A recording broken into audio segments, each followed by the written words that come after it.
As you guys can tell, there are still active tours happening in the house right now while we film. So you might see a couple of people and might get a little bit loud, but we're going to make it work. Hi everyone, I'm Karen from Bakersman Cookies, and I'm currently in the Winchester Mystery House in San Jose, California. You guys have no idea how excited I am to be here. I grew up in San Jose, California, and I have never been in the Winchester Mystery House. I don't know what it was. Maybe at the time it was too expensive, or my parents were way too scared to bring me to a haunted place and bringing something back home.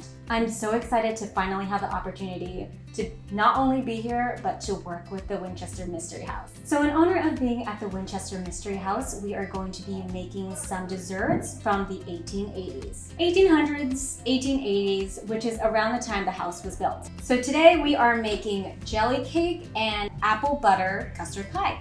So these recipes are actually from recipe books from the 1800s that I found online. I've never made any recipes this old or that are from an old recipe book, so I'm really interested to see how these are actually going to taste. Full disclosure, I did not make these baked goods here. We are in one of 6 kitchens in the Winchester Mystery House, but none of the ovens work, or we don't really want to mess with an oven that is more than 100 years old. This was made in Portland, Oregon, and we brought this on the plane with us and brought it right here, but we did the finishing touches here. So before any other tour comes by, let's get started. Okay, let's make these bad boys. First one we'll make is the apple butter custard pie. Let's take a look at the recipe. Both the recipes I used are from thehenryford.org. It's the world's most comprehensive resource for researching collections and stories of American innovation, ingenuity, and resourcefulness. So they basically have a large collection of old recipe books, and this is the recipe.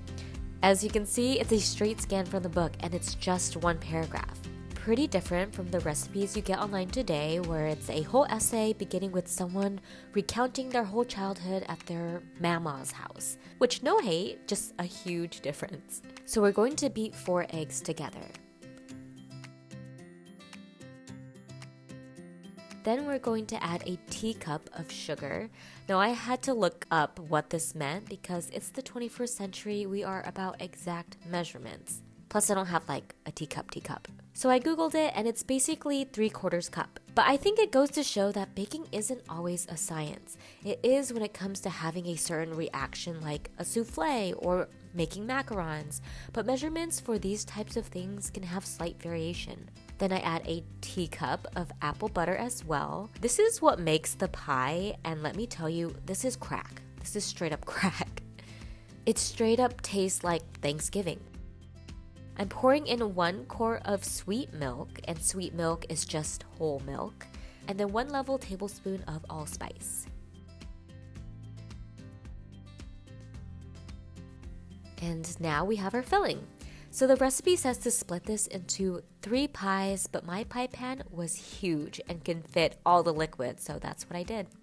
And I'm using store-bought crust because, as Ina Garten says, store-bought is fine. I will always quote that woman, I love her. Now this recipe didn't even provide instructions on how to even bake it.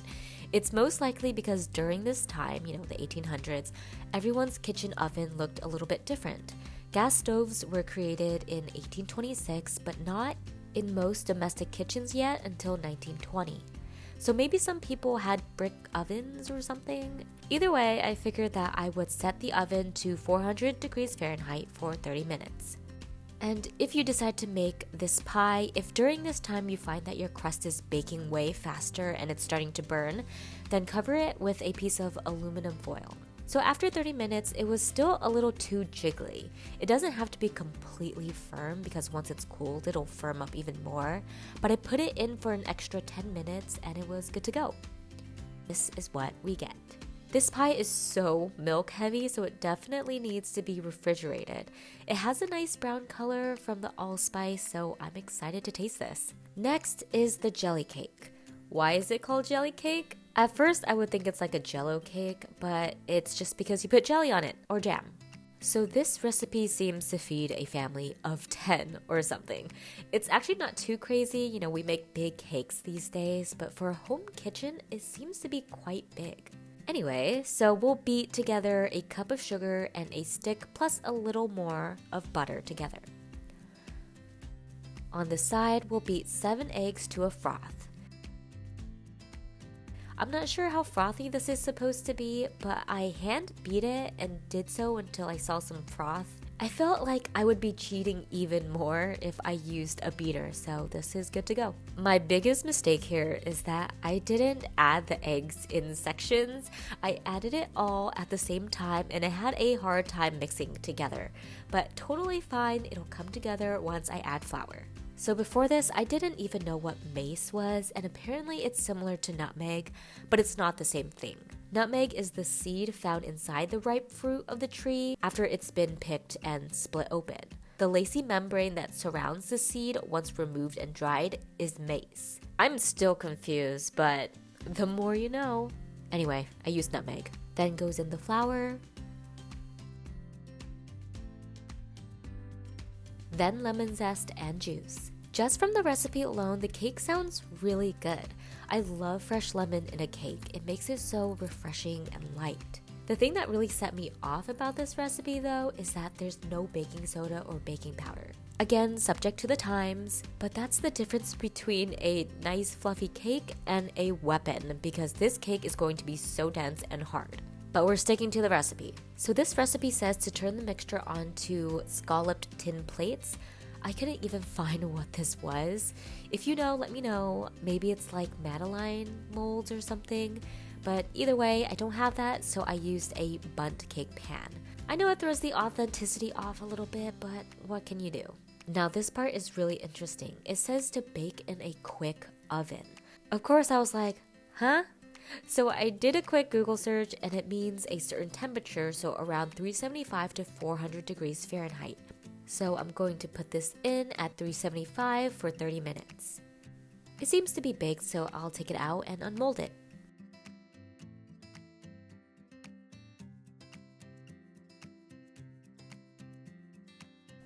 Ta-da! This looks pretty good! Okay, now that these are done, I'm going to refrigerate and freeze these as needed and then take them to the Winchester house. I'll meet you guys there. So we have our jelly cake and our apple butter custard pie, and we're just gonna do some finishing touches because we want it to be a little bit prettier. For the jelly cake, I'm going to be using some strawberry jam to top it off and some fresh strawberries too.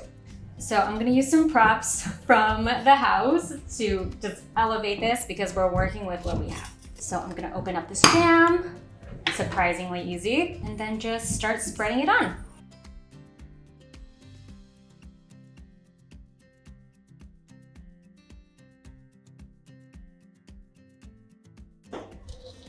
And there we have the jam, and then we're just gonna top it off with some strawberries. So we're makeshifting things in this kitchen because I don't have a knife, but this spatula will be totally fine in cutting these strawberries in half.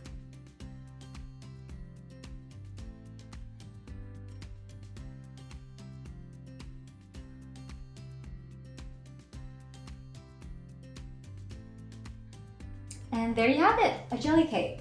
Kind of looks like fake food, but we're gonna test it out and see how it tastes. And next we have the apple butter custard pie, which I'm most excited about because it smells so good. To be honest, it reminds me of McDonald's apple pie, but we're hoping that it's going to taste a little bit better. So we're not gonna do anything crazy with this pie. At the end of the day, it's pie. But there are some areas of it that aren't perfect, so we're just going to cover it up with powdered sugar. So I'm just gonna load up my powdered sugar and then just do a light dusting. Tip from a baker, if it's ugly, just put powdered sugar over it. No one's gonna notice. So first we're gonna start with the jelly cake. I'm kind of nervous and excited at the same time. I don't think it's gonna taste bad, but I think it's not gonna taste amazing, but we should give it a shot. Even just cutting this cake, it's really dense and hard to get through. I mean, this cake alone probably weighs 5 pounds. So here we have a piece. This is how it looks on the inside. You can tell that it's very dense, but it also looks very moist. All right, I gotta tie up my hair for this. Let's give this a try. Oh my gosh, it is just so dense. Okay. So it's not too sweet, which is nice. It is very dense. I think under baking it kind of helped because it is still a little moist, but dry at the same time. I don't know how to explain it. You absolutely need to eat this cake with some type of jam or jelly or sweetener on top because it's not that sweet and it needs some flavoring. The lemon in this cake is also so good. It just makes it taste really fresh. I think overall the taste is actually an 8 out of 10. The flavor is really good. If I were to modernize this recipe, I would definitely add baking powder or baking soda. It absolutely needs it. Very much of this cake, one little slice will do you good. Another one for good measure. Also a warning, if you put a big chunk into your mouth, you're gonna be chewing for days because oh my goodness. On to the pie. I'm also super excited and super nervous about this one just because there's so much milk, but dairy makes desserts amazing, so I'm sure it's gonna be great. The inside looks really good. It almost looks like a flan, which, I mean, it is a custard, so it's probably the same consistency. All right, let's give this a try. Cheers. Okay, this is good. It tastes very rich, and that's probably from all the milk that's in here. It tastes like an apple pie in custard form. I would give this an 8.5 out of 10 because I feel like I can eat a lot of this, but at the same time, it's kind of a basic apple pie taste. Nothing too out there, but probably a really good, safe go-to. I just can't stop eating it. And there you have it, desserts from the 1880s. This was really fun to do just because I felt like it was more of a puzzle piece than recipes. I had to figure that all myself, but we made it and they were pretty delicious. And as for these desserts, I think I'm gonna share them with the Winchester staff. Maybe not this one because I don't want them to think this is how I typically bake, but maybe this apple pie is good enough to go. I will share the recipes for these desserts below, and for now, I'm gonna go back to ghost hunting, and I will see you guys next time. Bye!